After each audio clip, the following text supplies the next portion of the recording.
Panchayat season 4-এ কি সাবালক হলো জিতু সানভিকার প্রেম? কেন চুমু খেতে অস্বস্তি হচ্ছিল অভিনেত্রীর? Hi everyone, welcome back to my channel Anjana Banerjee blogs. বন্ধুরা, তোমাদের সকলকে আমার এই ছোট্ট ইউটিউব চ্যানেলে স্বাগত জানাই। গত 3টে সিজনে তাদের প্রেম একটু একটু করে এগোচ্ছিল। চতুর্থ সিজনে জিতু ওরফে অভিষেকের ঠোঁটে ঠোঁট রাখেন রিঙ্কি ওরফে সানভিকা। সেই চুমুর অভিজ্ঞতা কেমন ছিল অভিনেত্রীর?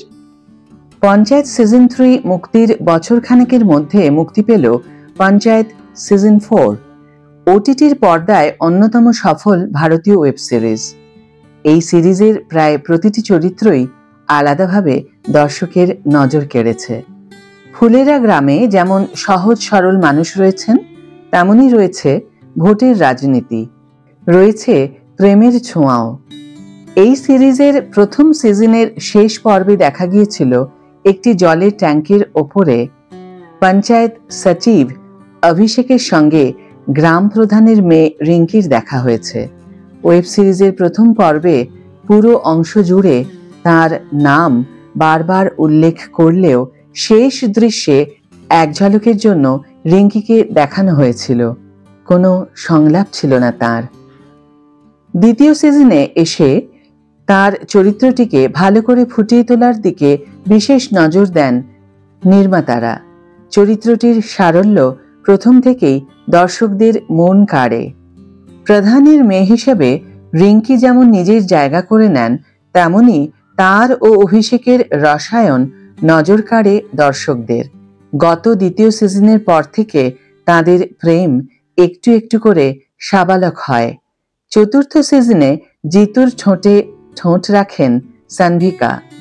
যদিও জিতেন্দ্রর সঙ্গে চুমুর অভিজ্ঞতা নাকি ভালো নয় তার। সানভিকা এখানে গ্রামের মেয়ের চরিত্রে অভিনয় করলেও তিনি মনে প্রাণে দৃঢ়চেতা, নিজের সিদ্ধান্ত নিজেই নিতে পারেন। অন্যদিকে জিতেন্দ্র পরিশ্রমী, পরোপকারী, কিন্তু প্রেমের ব্যাপারে ভীরু। সচিব অভিষেককে সাহস জুগিয়েছেন রিঙ্কি। অভিষেকের সঙ্গে 3টে সিজন ধরে প্রেম পর্বের পর সাহসী হলেন রিঙ্কি। বার দুয়েক চেষ্টা করেছেন চতুর্থ সিজনে, যদিও শেষমেশ চুমু খেতে পারেননি তারা। সানভিকা জানান, নির্মাতারা চেয়েছিলেন এই সিজনে তার ও জিতেন্দ্রর চুমুর দৃশ্য থাক। প্রথমে অবশ্য এটা শুনেই নাকচ করে দেন সানভিকা। এমন একটা দৃশ্যে অভিনয় করবেন কিনা তা নিয়ে সিদ্ধান্ত নিতে 2 দিন সময় নেন সানভিকা। যদিও নির্মাতারা কথা দেন তারা দৃশ্যটা এমনভাবে শুট করবেন যাতে কোনোভাবেও রুচিহীন না মনে হয়। সানভিকার কথায় আসলে পঞ্চায়েত পরিবার নিয়ে দর্শকেরা দেখেন, সেই কারণে ভাবনা চিন্তা করছিলাম, তাই ওই দৃশ্যটা সরিয়ে দেওয়া হয়। তারপরে চুম্বনের দৃশ্য আনা হয়, কিন্তু একটা অস্বস্তি ছিলই। যদিও সহ অভিনেতা হিসাবে জিতু সবটা সহজ করে দেওয়ার চেষ্টা করেছেন বলেই মত সানভিকার।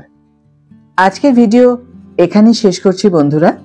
ভিডিওটি যদি ভালো লেগে থাকে তাহলে অবশ্যই একটা ছোট্ট করে লাইক দিও, শেয়ার করো বন্ধুদের সাথে, কমেন্ট করে জানিও তোমাদের মতামত।